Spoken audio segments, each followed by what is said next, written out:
네, 이번 시간에는 우리 34번부터 우리 문제를 풀어보도록 하겠습니다.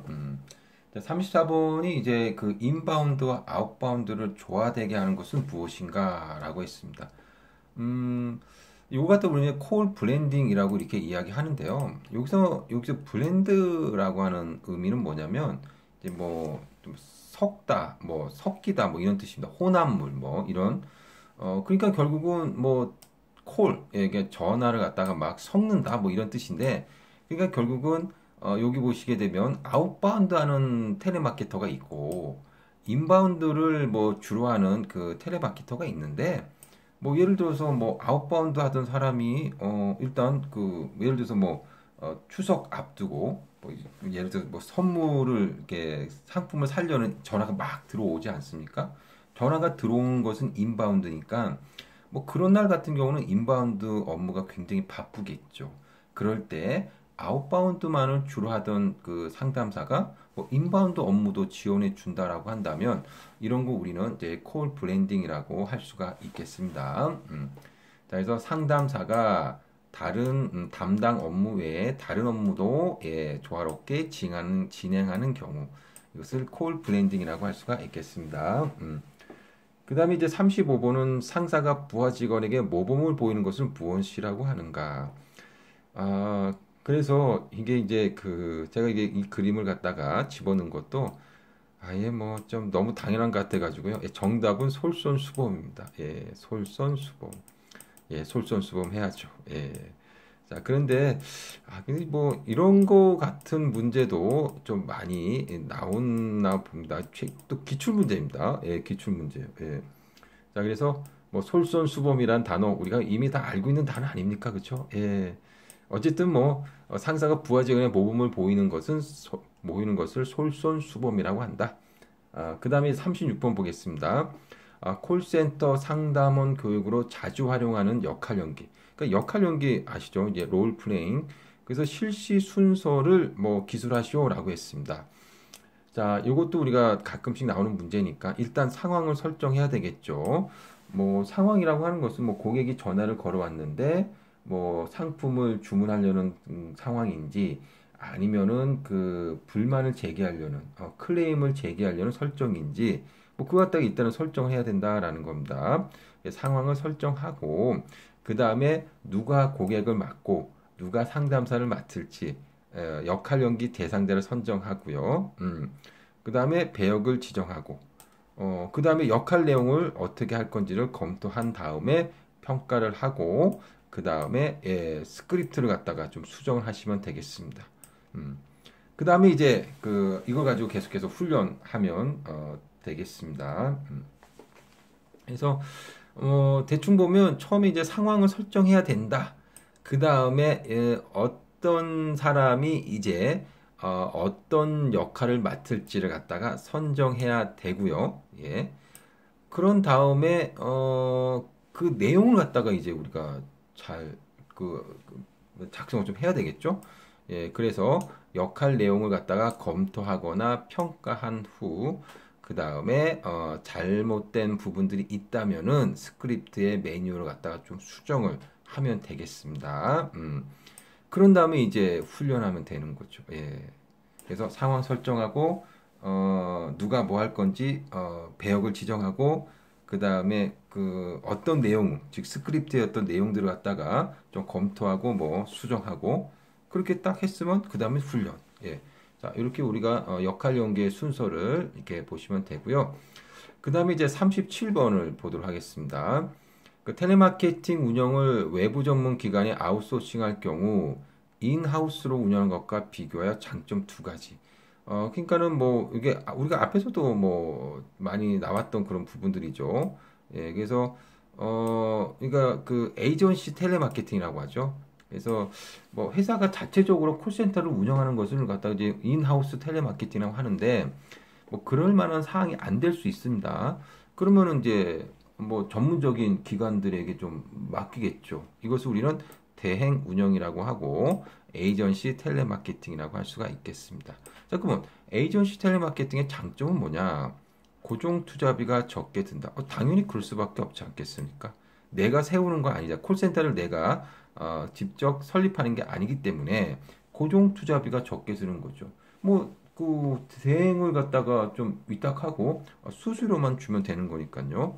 초기 진행의 위험, 뭐든지 처음에 하게 되면 좀 어설플 수 있겠죠. 하지만 전문적인 기관에 맡기는 거니까 아무래도 뭐 우리가 처음 하는 것보다 나을 수 있겠죠. 그래서 초기 진행의 위험을 줄일 수 있고요.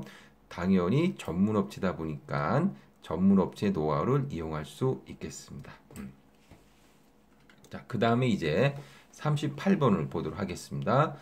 38번을 보니까 텔레마케터의 성과 향상을 위하여 관리자가 1대1 면담, 1대1 면담을 하거나 혹은 전화나 메시지 등의 방법으로 변화를 촉진하고 동기부여하는 직접적인 활동이라고 했습니다. 요것의 답은 이제 코칭인데, 우리가 그 텔레마케터가 이제 새롭게 들어오거나, 아니면은 그 좀 기존에 그 다른 부서에 있던 사람이 또 우리 부서로 오거나, 뭐 예를 들어 실적이 좀 낮거나, 그러니까 뭐 좀 성과가 낮은 사람들도 있잖아요. 뭐 그런 사람들을 갖다가 우리가 좀 교육을 시켜야 됩니다. 자, 그러면 교육하는 방법에는 OJT가 있고요. 사내에서 훈련하는 거죠. 그 다음에 이제 OJT가 있고, 이것은 이제 사내 바깥에서, 예, 외부에서. 그리고 이제 역할 연기. 역할 연기 우리가 앞에서도 배웠죠. 예, 스크립트를 잘 작성해가지고 그거대로 좀 훈련을 시키는 거죠. 그 다음에 코칭. 예, 코칭은 말 그대로 코치하는 거잖아. 뭐, 야, 이건 이렇게 하고 저거 저렇게 해야지. 막 이렇게 코칭하는 겁니다. 자, 그러니까 어쨌든 텔레마케터 성과 향상을 위해서 관리자가 1대1로 면담하거나 뭐 전화하거나 뭐 여러 가지 방법을 써가지고 이제 좀 이렇게 교육을 시키는 거, 요게 바로 코칭이라고 보시면 되겠습니다. 읽어보시면 코칭은 업무에 대한 지식이 없는 사람이나 이런 업무에 대한 지식이 없는 사람은 대개 누구겠습니까? 신입사원이겠죠. 예. 그다음에 업무 지식은 있으나 성과가 낮은 사람들의 성과 향상을 위해서 지도하고 동기부여해주고 격려해주는 교육 방법입니다. 자, 39번을 보도록 하겠습니다. 39번. 자, 이 39번 같은 경우는 우리가 이제 7번에서 설명을 좀 해봤습니다. 그래서 거기 보니까는 뭐 고객 콜 대기 시간, 큐 콜, 평균 통화 시간, 뭐 마무리 처리 시간, 평균 통화 시간. 평균 통화 시간 같은 경우가 이제 평균 통화 처리 시간이 평균 통화 시간과 평균 마무리 처리 시간 합한 것이죠. 예. 그래서 이제 문제에서 물어보는 것이 바로 이제 평균 처리 시간과 평균 통화 시간이 합한 게 뭐냐라고 물어본 겁니다. 그래서 답은 평균 통화 처리 시간인데 요거는 이제 7번에서 우리가 설명을 좀 해봤습니다. 그래서 7번으로 잠깐 한번 가 보시게 되면 우리가 7번이 고객 콜 대기 시간 무엇인가라고 하면서 여기 간단하게 정리를 좀 해놨습니다. 그래서 이것도 우리가 좀 잘 알아두시면 좋겠습니다. 그래서 7번에서 설명을 드렸으니까 여기서는 이제 그냥 넘어가는 걸로 하겠습니다. 자, 그 다음에 이제 그 40번 볼게요. 텔레마케팅의 분류입니다. 이것도 우리가 잘 알고 있는 거죠. 뭐, 우리가 뭐 텔레마케팅은 뭐 인바운드 텔레마케팅, 아웃바운드 텔레마케팅 다 알죠? 인바운드는 전화가 오는 거, 아웃바운드는 전화를 거는 거. 그 다음에 고객 대상, B2B, B2C. B2B는 고객을 대상으로, B2C는 소비자를 대상으로. 운영 주체에 따라서 인하우스 텔레마케팅, 에이전시 텔레마케팅. 이건 우리가 다 알고 있는 내용들입니다. 그리고 또 앞에서도 설명했습니다. 여기서 이제 1번에서 설명을 했다라고 하니까 우리가 앞에서도 다 했던 그런 내용들입니다. 자, 그 다음에 이제 그 41번을 보도록 하겠습니다. 41번. 텔레마케팅 센터에 걸려오는 전화에 대한 경로 설정을 그 전화 유형에 따라 상담원의 전문성에 의존하는 방법입니다. 여기서 이제 라우터라는 그런 용어가 있습니다. 라우터. 예. 그래서 이 라우터라고 하는 것이 뭐냐? 여기 보시면 라우터가 나오죠.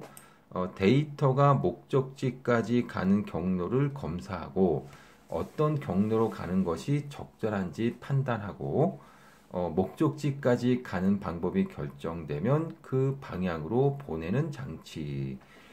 그러니까 뭐 예를 들어서 우리가 전화가 걸려오잖아요. 그러면 일단 자동 응답기가 받겠죠. 그 고객께서는 어떤 업무로 전화를 하셨는지 물어볼 겁니다. 예.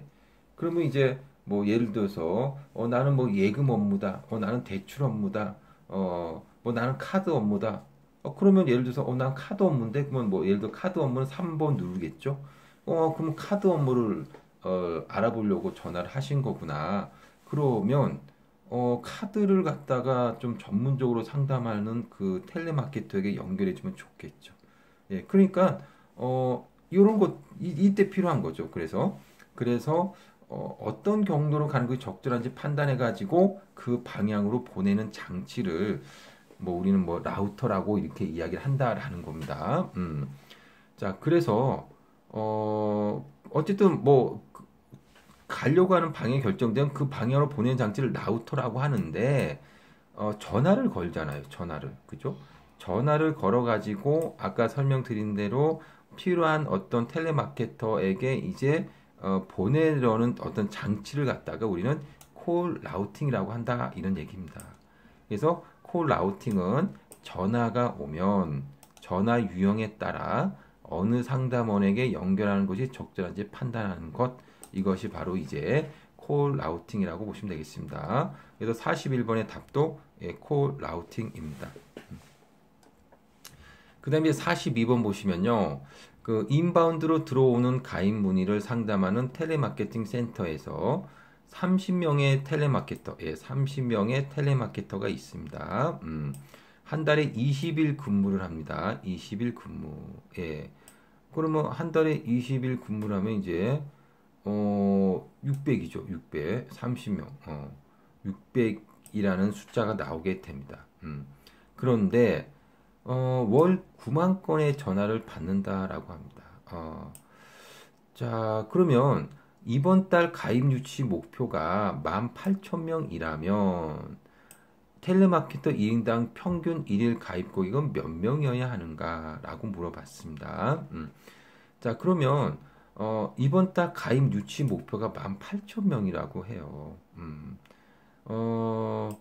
그러면 평균 하루 동안에 가입 고객은 몇 명이어야 되는가라고 했는데, 그러면은 모두 이제 그 30명의 텔레마케터가 20일 동안 근무하니까 600이라는 숫자가 나오죠. 이 600을 이제 18,000을 600으로 나눠주는 겁니다. 그러면 이제 결국은 가입해야 되는 고객은 30명이라는 것을 알 수가 있습니다. 예. 이런 것들은 이제 어떻게 보면 이제 좀 잘 문제를 읽고 우리가 생각을 조금만 해보면 뭐 풀 수 있는 그런 문제라고 볼 수가 있겠죠. 자, 그 다음에 이제 43번입니다. 슈퍼바이저가 담당하고 있는 팀을 효율적이고 생산적으로 관리할 수 있도록 기본적으로 갖춰야 역량, 슈퍼바이저의 역량을 갖다가 기술하라라고 되어 있습니다. 뭐 요 부분들은 우리가 그 앞에서 뭐 다 했던 내용들입니다. 콜센터 구성원들은 모든 그 콜센터를 갖다가 이제 총괄하는 사람이죠. 근데 슈퍼바이저는 10에서 15명 정도의 그 텔레마케터를 관리하는 사람입니다. 그 다음에 텔레마케터가 있고요. 통합품질 관리자 QAA라는 사람이 있고요. 그 다음에 교육 강사, 지원 부서 등 있다라는 겁니다. 그러면 여기서 보니까는 뭐 슈퍼바이저의 역량을 갖다가 이야기하고 있는데요. 자, 슈퍼바이저는 일단 10에서 15명 정도의 텔레마케터를 관리하는 사람으로서 텔레마케터의 성과를 분석하고요. 그 다음에 텔레마케터를 지도하고 뭐 교육시키는 사람이다라는 게 있습니다. 자, 그러면 일단 TM을 관리해야 되니까 어떤 능력이 있어야 되겠습니까? 인력 관리 능력이 있어야 되겠습니다. 그 다음에 TM의 그 텔레마케터의 성과를 분석해야 되잖아요. 성과를 분석하려면 그 업무가 어떤 건지를 알아야 성과를 분석하겠죠. 따라서 성과 분석을 위해서는 업무 능력이 있어야 되겠고요. 그 다음에 뭐 지도하고 교육한다며요. 예. 그래서 지도하고 교육을 통해 가지고 상담원들이 일을 잘할 수 있도록, 예. 그 동기부여를 할 수 있는 그러한 능력도 갖춰야 된다라는 겁니다. 자, 그래서 그 슈퍼바이저의 그 역량은 먼저 뭐, 예, 그 인력 관리 능력, 그 다음에 업무 능력, 그 다음에 상담원들의 동기부여를 시킬 수 있는 능력, 뭐 이런 것이 바로 슈퍼바이저가 갖추어야 될 역량 세 가지라고 볼 수가 있겠습니다. 자, 그 다음에 이제 44번은요, 뭐 IVR이라고 하는데요. 이게 뭐냐면 그 고객이 전화하면 고객 확인 후 필요한 정보를 안내해 주는 음성 응답 시스템입니다.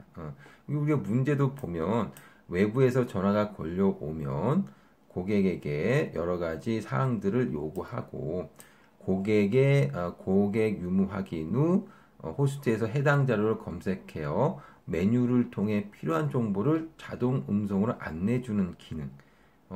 이거 앞에서 우리가 또 이것도 배웠던 것 같아요. 그러니까 우리가 문제를 풀어봤던 것 같습니다. 어디서 보시냐면, 여기 나오는 27번도 보시게 되면, IVR, Interactive Voice Response죠. 그래서 외부에서 전화가 걸려오면 자동으로 응답하고 서비스 시작하는 기능. 뭐, 우리가 이제 그 콜센터에 전화를 걸잖아요. 뭐 되게 뭐 은행 같은 데 많이 걸죠. 그렇게 되면, 처음부터 상담사가 받는 것이 아니라 이제 자동 응답기가 받아서 서비스를 시작한다 이런 얘기입니다. 뭐 그런 것들이 바로 이제 IVR이라고 이제 할 수가 있겠습니다. IVR. 자, 그래서 44번의 답은 IVR이라고 보시면 되겠습니다. 고객이 전화하면 고객 확인 후 필요한 정보를 안내해주는 음성 응답 시스템. 자, 우리 44번까지 풀어봤고요. 예, 45번부터는요, 다음 강의에서 또 풀어보도록 하겠습니다. 예, 여러분 수고하셨습니다.